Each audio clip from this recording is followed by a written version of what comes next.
In three, two, and one. Remember, this is not a debate to list all the advantages that carbon pricing will bring to the environment, but about the practicality and the effectiveness of the implementation. So, it's about like which side can actually benefit the long-term investment in industry when it comes to promoting sustainable change and their economy as a whole. So, a few things that opposition would like to make very clear before starting our speech. Number one, just because carbon pricing tax companies doesn't mean it will magically solve and reduce carbon emission. Because all throughout this debate, what we have heard from propositions so far is that they mention things like benefits of companies that they will receive when there's carbon pricing and how it will solve the problem of carbon emission. First of all, they need to prove to us how this will actually work in the long run. And second, they need to prove how their solution is better than our alternative. And thirdly, how can they make sure that the money from carbon pricing can be in better usage? They also, like, both all three speakers emphasize the fact that they want to make carbon pricing globally.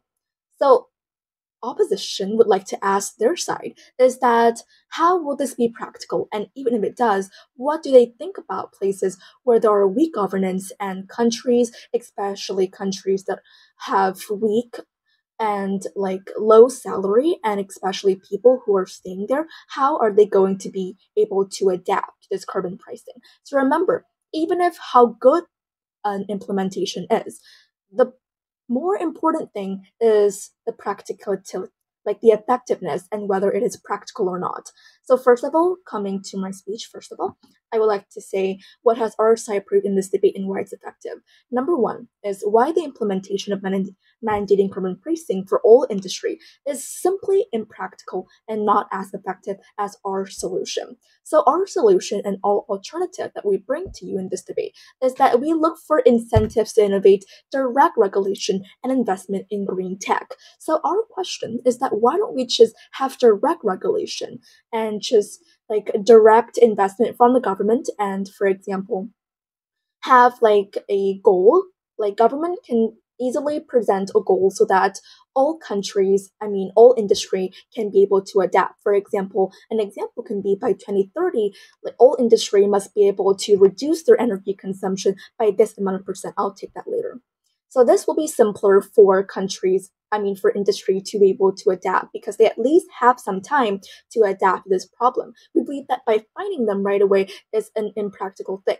And also, according to economists, an effective carbon price must be high enough to make polluters pay for the externalities they generate. It must also cover all the economic-wide sources of carbon pollution, not just the fact that like governments have to hire environmental expert to be able to know the exact amount that a company pollute the environment. And of course, how can the other side make sure that all industry will cooperate with the government because companies might be unwilling to give out information on how much they pollute to the environment, and also how third world industry will detrimentally that's like be harmed by this implementation because note the fact that it's not because they want to pollute, but it's their only source of like staying and kind of like keeping their industry alive. So this is very important for third world industry. Before I move on to my clash, I'll take that.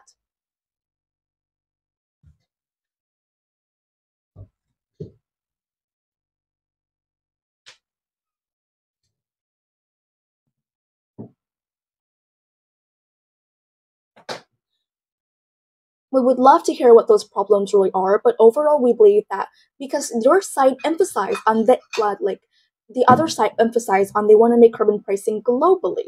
And we haven't heard from them how this is able to happen because, like, we believe that this is like carbon pricing for all industry. So we're still looking about the practical side when we implement it for all industry. So moving on to the clashes, the number one thing is about economic impact versus the environmental impact. Because on our side, we believe that large companies can just take the penalties because they have a lot of money. Carbon pricing will make it very hard for small companies or developing countries to even break into the market. They can't even start producing or even try to compete. While on the proposition side, what they care about is like very vague. They just keep on saying that this will like be so good, it will actually help the environment a lot, and it will be unfeasible for a company to continue harming the environment without looking at the practical side. Because like on our side, our alternative is way better because we look and we give the industry time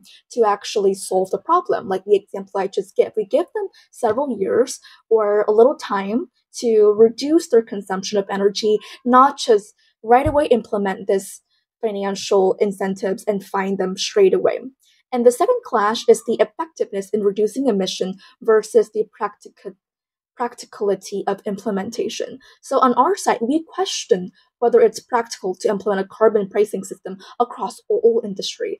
And like even though the proposition can argue that like we argue that the complexity of enforcing such a mandate, particularly in sectors where measuring carbon emission is really challenging, and it could lead to inefficiencies and even corruption, as like my second speaker has clearly pointed out. And moreover, this alone can be really disadvantages. So the reason that our side is better because we think that okay, while carbon pricing has potential, it is not something that should be implemented globally because of the the point that not all countries and not all industry is able to adapt and kind of like not able to adapt and work on the specific carbon pricing. Well, we believe that, like, for example, I'll just take one. For example, the United Nations,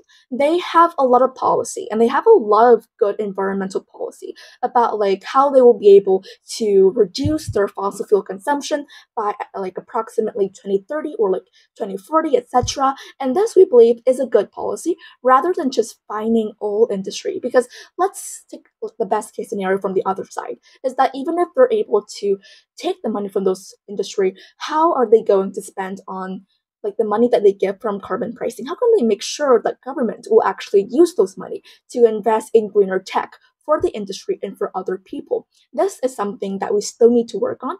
On the more practical side, like the reason I emphasize so much on the word practical because everything needs to be practical when being implemented. And like with direct innovation and direct relation from the government, then industry will actually have incentives to work for that because they know that if they don't reach that goal by 2030, then they will be the only industry who missed out on the opportunity like other industry did. So we believe that by giving them time and by actually like innovate and investment in green tech right away, it is a better alternative than just finding and implementing carbon pricing. Very proud to oppose.